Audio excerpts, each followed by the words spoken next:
Le moulin de la Bruère. Comme bien des moulins, il broie les céréales, il produit de l'électricité. Mais en plus, ce moulin a un secret.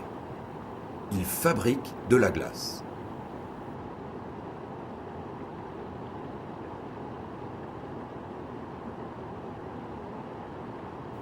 Au début du XXe siècle, le réfrigérateur n'existait pas.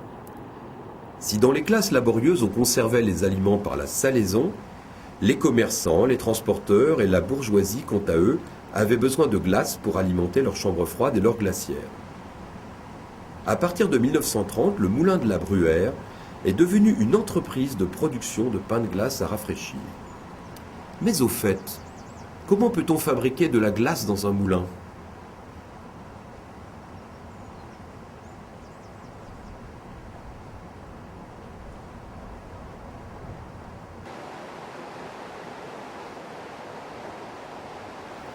Comme pour toute activité, il est nécessaire d'avoir de l'énergie. Ici, l'énergie provient de la force de la chute de l'eau qui fait tourner les pales de la grande roue du moulin. Une lame d'eau de 4 mètres de large sur 30 cm de haut donne la force nécessaire à entraîner l'usine à glace. La roue entraîne l'arbre primaire sur lequel un premier engrenage va transmettre le mouvement. Une série d'engrenages et de courroies transmettent l'énergie et démultiplient le mouvement, afin de fournir les vitesses de rotation nécessaires aux divers appareils. Pour régler la cadence de la roue à aube, le meunier dispose d'un avertisseur sonore fonctionnant sur le principe du régulateur de watts. Si la roue tourne trop lentement, la cloche tinte à basse fréquence. Le meunier doit alors augmenter le débit d'eau en relevant la vanne d'arrivée. Lorsque la roue tourne à bonne vitesse, le meunier n'entend plus la cloche. Et si par hasard la roue tourne trop vite, alors le meunier entend la cloche tinter à haute fréquence. Le mouvement arrive au compresseur par l'intermédiaire d'une courroie. Pour fabriquer la glace, on va utiliser les propriétés d'un fluide, hier de l'ammoniac, aujourd'hui du R22. D'une part, ce fluide s'échauffe et dégage de la chaleur quand on le comprime. Vous avez tous comprimé de l'air avec une pompe à vélo et constaté que ça chauffait.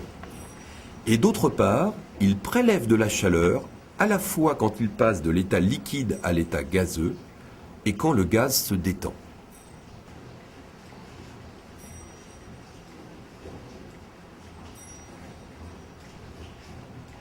Le rôle du compresseur est de faire passer le fluide utilisé d'une forme gazeuse non comprimée à un gaz comprimé et chaud qui s'échappe du compresseur par un tuyau jaune.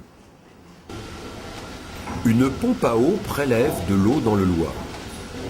Cette eau froide circule dans des tuyaux verts et va permettre de refroidir le gaz grâce à un système de tuyaux coaxiaux. Le condenseur ainsi formé permet donc au gaz de se liquéfier. Le liquide sous pression arrive ensuite à l'entrée de la cuve où l'on va fabriquer la glace.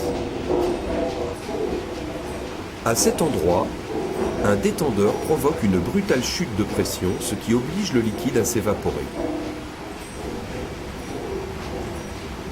En s'évaporant dans le grand serpentin jaune que vous apercevez, il prélève une grande quantité de chaleur. Cette quantité de chaleur est prélevée au moule à glace par l'intermédiaire d'un pain de glycol de couleur rouge. À la sortie de la cuve, notre gaz retourne vers le compresseur et le cycle peut reprendre jusqu'à ce que la glace soit formée dans les moules à glace qu'on appelle des moulons.